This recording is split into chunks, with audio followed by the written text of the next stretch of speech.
Hoodwink, swindle, bamboozle. Am I reading something for a 1930s private eye? Ah, at least he's paying me. Hello, people of the internet. Have you heard of QAnon? It's a scam, a swindle, a con. It's a three-card Monty. These folks are pulling the wool over your eyes, playing you for a sucker, hitting you with the old razzle-dazzle. And the man to tell you about it is here. From the Poker and Politics Twitter feed, it's the Exit Through the Griftshop podcast. Hello, everyone, and welcome to the Exit Through the Griftshop podcast. Today I wanted to talk about one of the leading lights in the Q movement on Twitter, a person who goes by the name Clandestine. Their handle on Twitter is Rod Sneaky. Their avatar is a picture of Rod Rosenstein. They were made to declare themselves to be a parody account, which made them quite angry.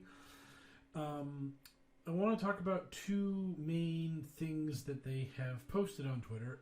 The first of which is kind of a thing that's really beyond even what mainstream QAnon believes, and is kind of a very fringe belief system. And it's really funny because any other group of people, any other political faction in the world, I think would be horrified by what this guy is talking about. But a lot of people on the thread that he posted are very happy about what he posted. And I find that to be terrifying. And then he posted another thing recently that was hilarious to me, and I'm going to go through the laundry list of things that he talked about and explain why he's wrong, pretty much. But first and foremost, let's go through his pinned tweet, which states quite simply that 2020, the presidential election, is rigged. It is rigged for Donald Trump to win. And by the way, 2016 was rigged for Donald Trump to win. America has been taken over by a military coup. Donald Trump has been installed as the puppet or figurehead of this military coup in order to get America kind of back on track, as it were. Make America great again, I guess you could say. And I find that to be a particularly awful kind of worldview, because once you've admitted that democracy really is kind of meaningless, and as long as you get what you want, that's good, then we're not really America anymore. If someone came to me and said, oh, don't worry, we've rigged the election, Joe Biden will be the next president, don't even bother to vote, no votes will be counted, it's a done deal, they're going to call the election by midnight tonight, all major networks, they're going to just say Biden won the thing, it's a done deal, it's over. There would be a part of me that would be very relieved that Donald Trump was being removed from office, but there would be another part of me that'd be like, wait, that's really not good, because who's to tell me that the next guy that you put in is going to be acceptable or tolerable or even not a monster? And once you start going down that road, once you start telling people that there's a shadowy group of people that are the ones who run America, and they're installing presidents all willy-nilly as they see fit, who's keeping them in check? Why are they the good guys? What you're describing is literally the deep state. It's literally unelected officials deciding everything behind the scenes. The proverbial smoke-filled back room where the deals were cut and hands were shooked. I don't know. I don't speak English very good. But this is the kind of thing you're talking about. You're talking about this kind of behind-the-scenes corruption, a very untransparent form of government where we don't know what's going on. We don't know who's actually running the country. Q, in one of his Q drops, said that Kim Jong-un doesn't truly run North Korea, and that the truth would be so horrifying Americans would rise up in riots and violence if they knew the actual truth as to who the true ruler of North Korea really was. And that's really weird. I mean, okay, who's really running the place then? Tell us, Q. Don't leave us in suspense. But then you have Clandestine here saying, well, you don't really know who runs America, because Donald Trump was just installed by these people to be the president. Who are these people? Do they give Trump marching orders? If Trump wants to do something, do they have a meeting? And if they don't like it, they go to Donald and they say, "No, Donald, you're actually not going to do that. You're not going to do what we don't want you to do, because we're the ones who actually control things. We're the ones who put you in the presidency." I mean, this is the kind of stuff that people talk about in the assassination of President Kennedy, that he won the presidency and the powers that be told him to do what he had to do to make them happy, and he said no, and then they killed him. Can Trump defy the people that installed him? Or is he completely complacent to them? And if he is, then who are they? Can you name names? Can you tell us who these people are? Why should we trust that they are good or honest or decent people if they are hiding behind a fake election to install their puppet into the White House? I mean, all of this is a very dark mindset, yet you go through the replies to this thread that he made about how, look, the election's obviously rigged. There's no two ways about it. Trump's winning. It's in the bag. Rest your head on your pillow tonight and go to sleep and be very grateful for that. And it's nuts. I mean, it's just really nutty that you would ever think that this is a good idea. And yet people were like, oh, God bless, I was so worried. I was so terrified that the Democrats would have a chance to win in 2020. But now that I know the election is rigged, oh, that's a weight off my shoulders. I feel so much better knowing the election is rigged. And a lot of people felt that way. A lot of people were very happy to know that we don't have a democracy in this country anymore. And if the people who installed Trump in 2016 install him in 2020, what's going to stop them from installing someone else in 2024 and 2028? And why are we supposed to think that that's a good thing? Why is this literal cabal, one of those things that the QAnon's supposed to hate, why is this cabal good and trustworthy? It's nonsense. It's absolute madness. And we have this very un-Q-like mindset, because if you watch the Joe M. Q the Plan to Save the World, Joe M. actually explicitly goes through this. He talks about how the military, because this is the QAnon mythos, is that a bunch of military men got together, decided that the deep state needed to be taken down, that they just couldn't turn a blind eye to all the adrenochrome harvesting. And these military people went hat in hand to Donald Trump and begged him to run for the presidency to save America from Hillary Clinton and the deep state. And Donald Trump, noble patriot, benevolent, selfless man, hero to the world that Donald Trump is, agreed and ran for president and won. And in the Joe M. Q Plan to Save the World, Trump wins a legitimate election and becomes president. And in that video, they make it explicitly clear that the military had two options: military coup or legitimate election. And Joe just waves away, dismisses out of hand the idea of a military coup, because a military coup would be so un-American, so unacceptable that the people who've been tricked and deceived by the deep state would riot and rebel against it. And even though the coup was being done in good intent and to save the children from the Moloch worshipping Satanists who commit treason, it still would be not seen as right. So the military was like, no, we can't do a coup. We have to win this election on the up and up. We have to have Donald Trump help us out. Of course, Joe can't ever get things right and has to say dumb things like Trump was able to overcome the rigged voting machines in California, which the Electoral College elects the president. Trump was never winning California ever in a million years, and he didn't need to win California. He won the Electoral College. But they love talking about voter fraud, so they throw that in there to make it sound like Hillary Clinton cheated, when if she cheated, she would have cheated in Michigan, Pennsylvania, Wisconsin, the states that mattered. not California, the state that didn't matter. And it's very funny that they bring this up, that the Democrats cheated stupidly and incorrectly in this video, because then you have Clandestine here saying, oh, the Democrats cheated trying to rig the vote. Idiots. Vote was rigged anyways for Trump.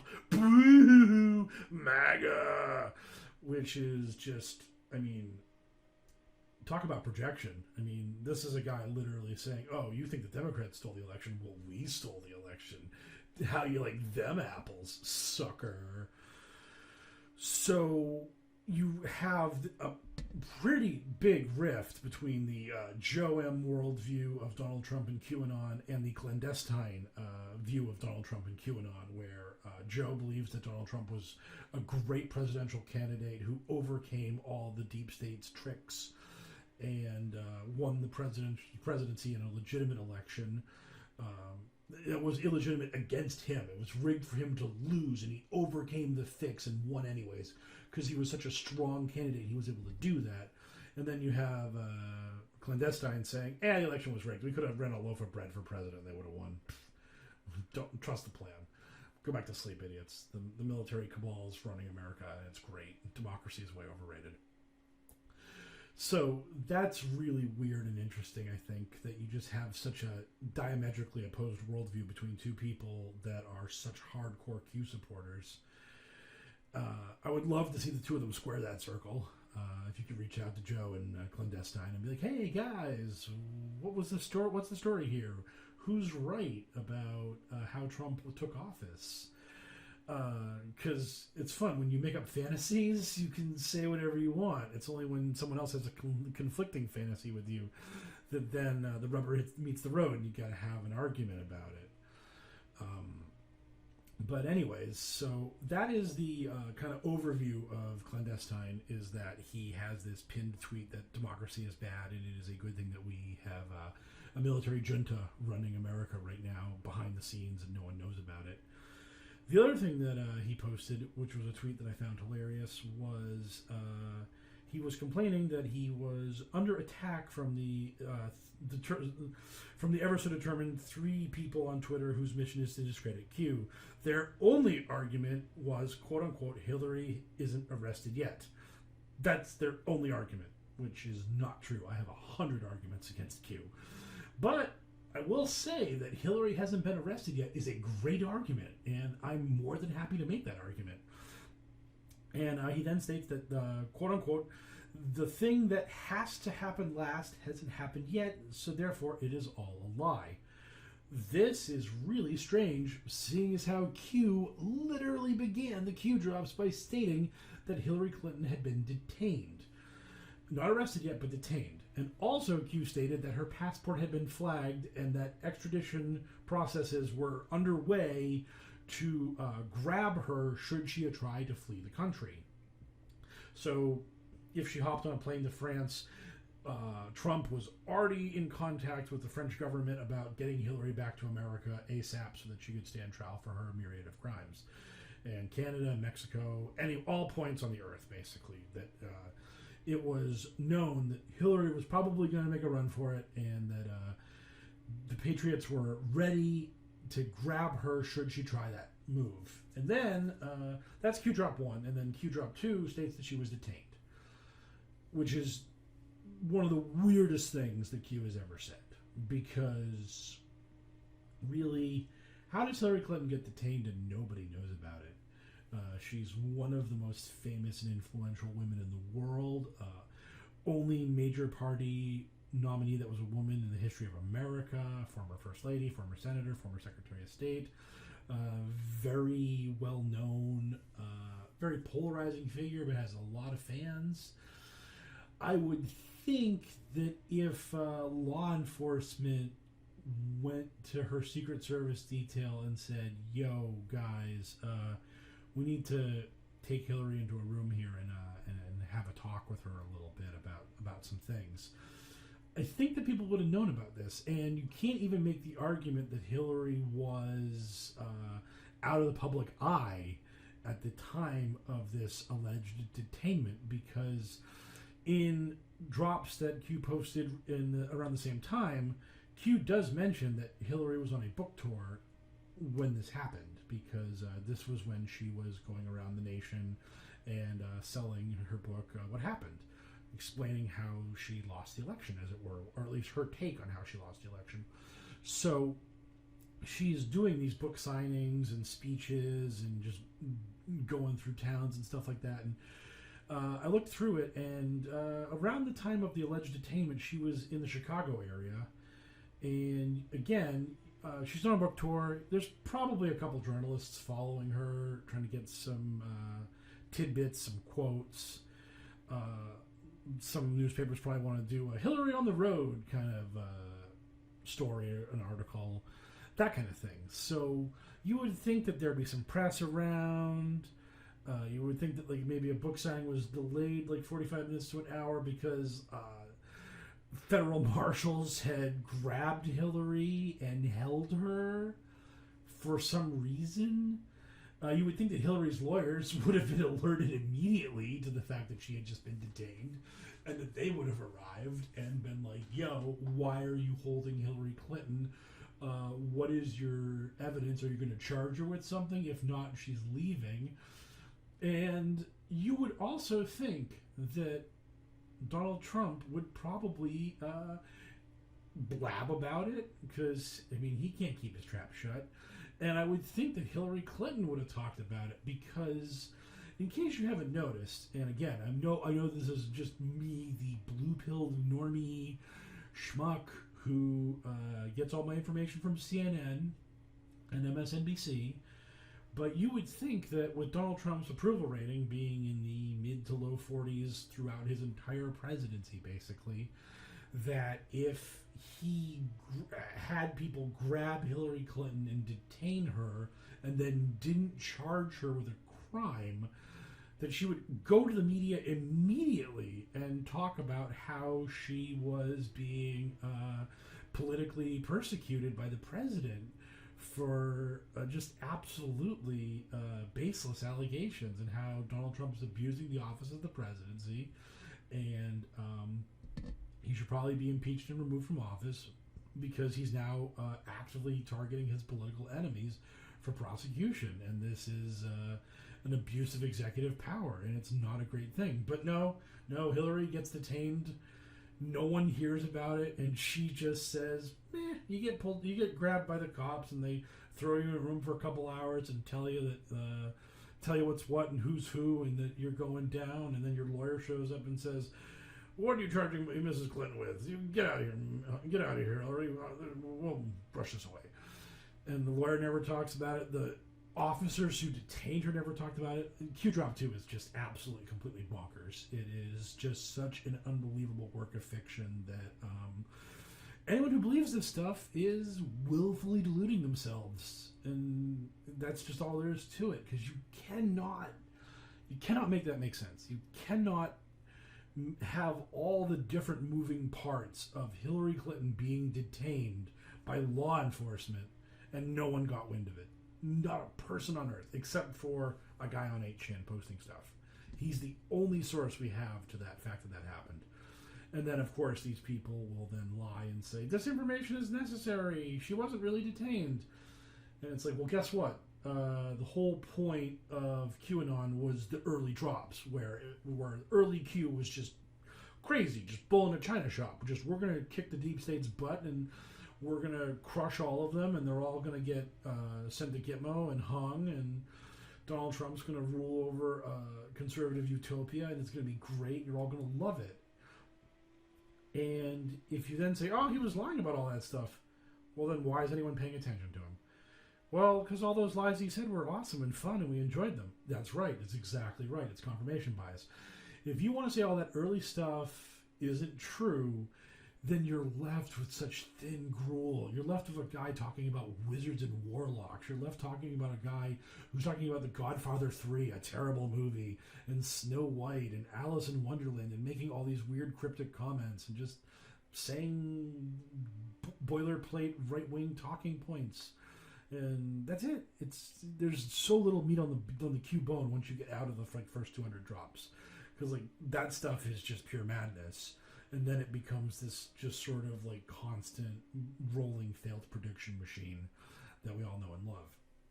But anyways, so Q stated immediately that Hillary Clinton was going down. So Clandestine's claim that Hillary has to be the last thing, the last piece in the puzzle, is ridiculous because Hillary was constantly targeted by Q in the early drops. One of the Q drops I love states that Hillary went to Q hat in hand begging for a deal, and that Q told her no to pound sand. And that was like a year and a half ago again. And so a year and a half ago, we could have had a plea deal with Hillary Clinton as the star witness against the deep state. And Q was like, nope, we don't want that. That would be way too awesome. Proving my credibility by bringing Hillary Clinton to heel, I would never want to do that. So, Clandestine's argument here is completely backwards because Hillary Clinton wasn't the last thing that was going to happen. She was the first thing that was going to happen. But then he decides to go forward with his argument by stating that these people, the people that denounce Q and whatnot, will you, put their faith in the media, I don't, who have been wrong about, and then he has a list of things that the media have been wrong about this whole time. Russia. The media has said that Trump is in bed with Russia, and all evidence we have seems to indicate that yes, he is. Before his presidency, one of his kids, I forget if it was Donald or Eric, one of them said, oh, we got so much money coming in from Russia, it's great. So, I mean, we know that the Trump family has ties to Russia. We know that the Russians tried to influence the election, and so on and so forth. So the idea that the media is wrong about Russia, yeah. Did some people get a little overblown? Was there like a 700 tweet thread by Seth Abraham about like how Mueller was going to hunt Trump to the ends of the earth and absolutely put his whole family in the slammer and all that kind of stuff? Yep, some people definitely went overboard. Some people definitely got some stuff wrong, but the base idea that Trump and Russia are in cahoots is not inaccurate, I don't believe. Number two, Mueller. I don't know what the press... Again, some people were like, oh, Mueller's going to throw Don Jr. in jail. He's going to grab Jared Kushner. They'll get Trump. It'll be overwhelming evidence. The Republicans will have to remove him through impeachment. There'll just be no two ways about it. That didn't happen. But again, Mueller has laid out a pretty clear case that there are multiple obstruction of justice charges that could be filed against Trump. And that pretty much if Trump wasn't the president, he would have been hit with an obstruction of justice charge.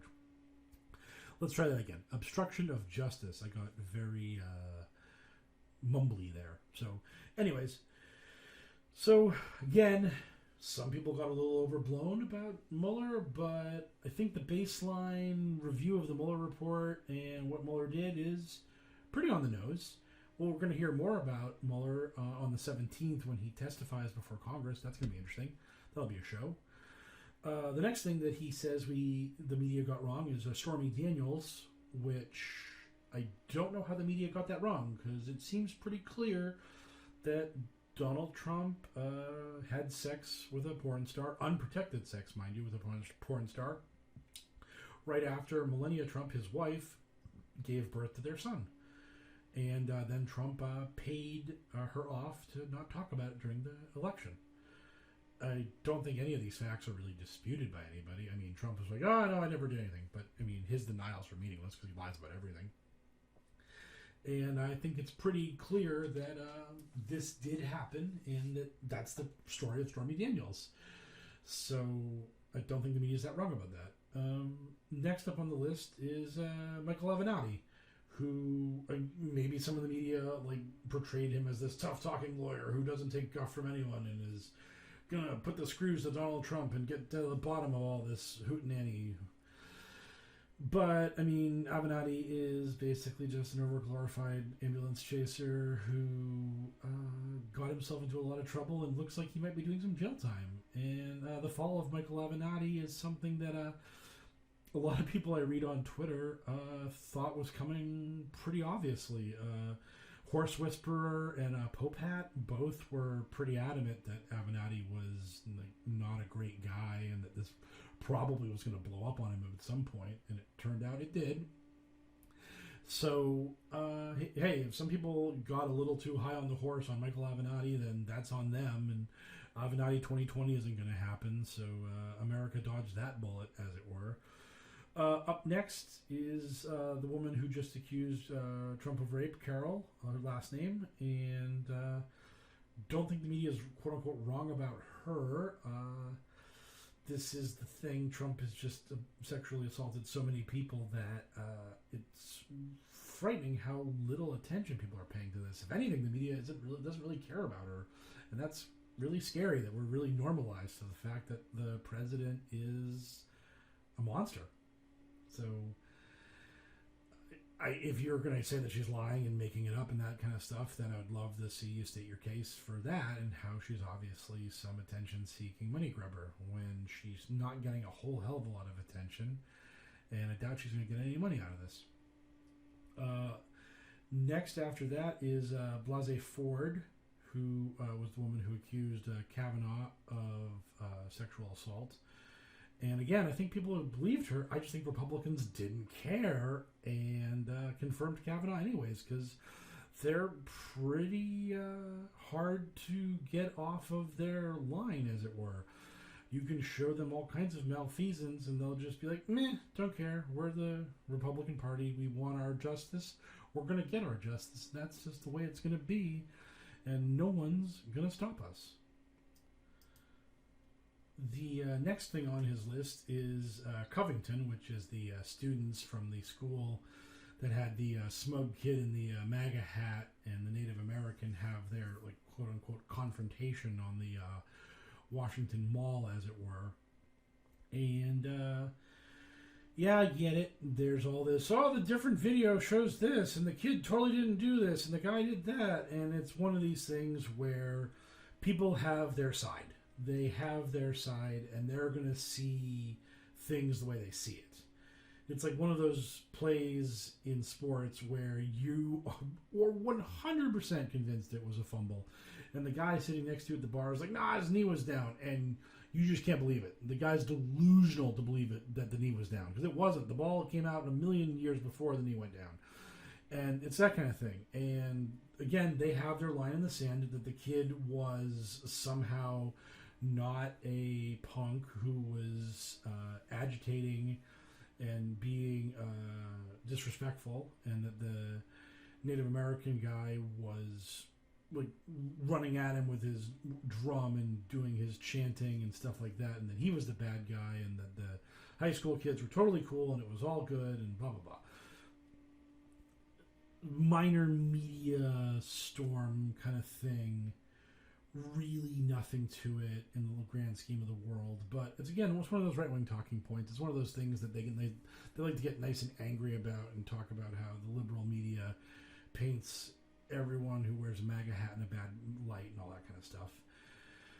But again, from what I can tell, I really don't think the media was that far off from what really happened, and I don't really think that those kids were acting in good faith. I think that they were punks and they were doing something they knew was kind of stirring up some trouble.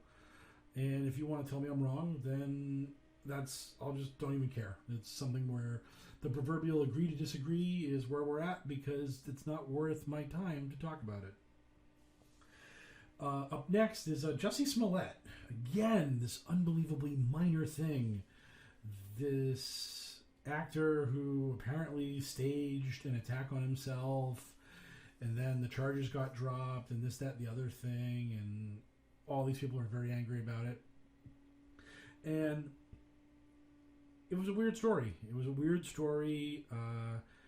I know a lot of people on Twitter, when it happened, were just sort of like, well, this doesn't add up. I don't know what's going on here. This is very weird.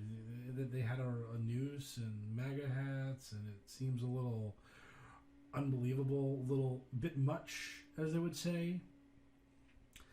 And I feel like Smollett is, again, very much a nothing thing. I feel like most people think that it was a dumb incident that happened, and then the city looked at the situation and just said it's going to cost us a lot of money and a lot of effort and a lot of time to try this guy on these charges, and he's going to have a bunch of high-powered lawyers, and it's going to be a huge headache. We're not going to deal with it. Just get out of here, or whatever. We don't care. So, could he have been charged with something? Sure. Should he have been charged with something? Maybe, but again, not a big deal. End of the day, don't really care about it.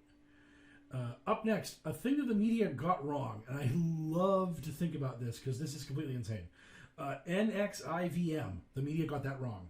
How? The media has portrayed them as a crazy sex cult that had all the leaders of said crazy sex cult plead guilty to their innumerate crimes. The main guy, Rainier, didn't plead guilty. He had a trial, he was convicted, and that was the end of him.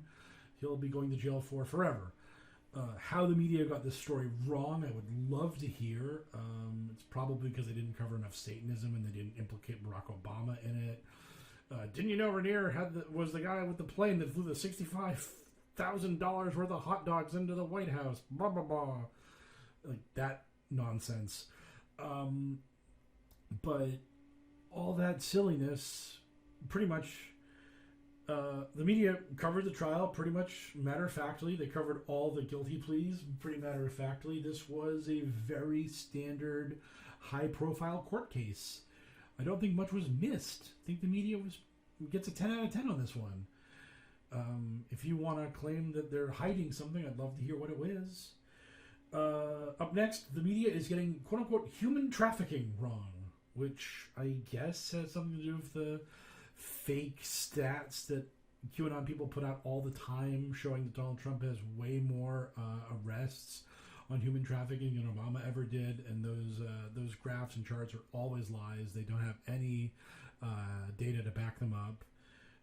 It is the literal definition of fake news, and I think the media is covering human trafficking as being a terrible thing pretty okay. Could they cover it more? Sure, but it's a kind of a thing that's just an ongoing problem. You could talk about the same way about the opioid crisis or anything else that is just a constant problem that needs to be addressed in our society. So I don't really get what the media is missing on human trafficking, except for the fact that the Democrats are doing it because they are Satanists who like to slaughter babies in the name of Moloch and all that. Then he says the border wall, which the border wall is stupid, dumb, and a giant waste of money. Every possible study about this kind of thing says that it will really do nothing to halt immigration, illegal immigration as it were. It will do very little to stop drug trafficking going through the southern border, because almost all the drugs that make it into America through Mexico go through ports of entry, so the wall will not stop the heroin trade and all that kind of stuff from happening. And again, most people who come into America illegally get here by flying in and overstaying their visas. The idea of the person traipsing through the Mexican wilderness and sneaking over the border in the dead of night and all that kind of stuff is mostly a work of fiction. It's not a real thing that happens a lot. So that's really silly. And then finally, he declares, quote-unquote, Trump's entire presidency the media has been wrong about. And I think they've pretty much covered Trump's presidency the way it is. It's a White House that is full of chaos and tumult, because when you are dealing with a very old narcissist who seems to have his cognitive skills deteriorating, it's very hard to not have a very chaotic work environment. He then concludes by saying, these turd are wrong about everything. All caps. Don't think they're really wrong about much on that list. Who knows? Maybe I'm wrong. Again, totally willing to be red-pilled. Totally willing to hear evidence to the contrary. I am here to be enlightened. And I know that everyone's like, oh, you're lying. Oh, you're being facetious. Oh, you don't mean it. I'd be really interested to live in that world. It'd be crazy to live in the world of QAnon where you actually have this massive battle between good and evil, and the forces of good are just literal angels, and they are fighting literal devils. I mean, that would be a crazy world, and it would be a really intense experience to enjoy and be a part of. But I just don't have any evidence to support the concept of it, so I don't think it exists. So I'm stuck living in the world that I'm living in right now, where I'm using my mouth hole to talk into this device that records the noises that are coming out of my mouth hole, so that you can have your ear holes hear it. And that's about it, really. But hey, if there's more going on than that, then sign me up. Let's hear all about it. So yeah, Clandestine has some very interesting views on American democracy, that it's terrible and that it's fine that we have dictators as long as those dictators are the folks that Clandestine is a fan of.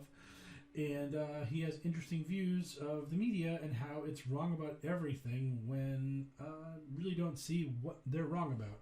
Although, if we get into the 2020 election, I guess they're going to be very wrong about the fact that we're actually having an election, because we're not, because it's totally rigged, and that's great. It's so great that democracy is being destroyed so that Donald Trump can rule us.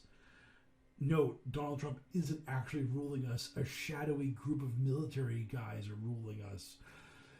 That's right, we're being ruled by the deep state, and this guy that supports QAnon loves it. Just spin through that cycle of madness and come out with that conclusion, and then think to yourself, my God, what is going on?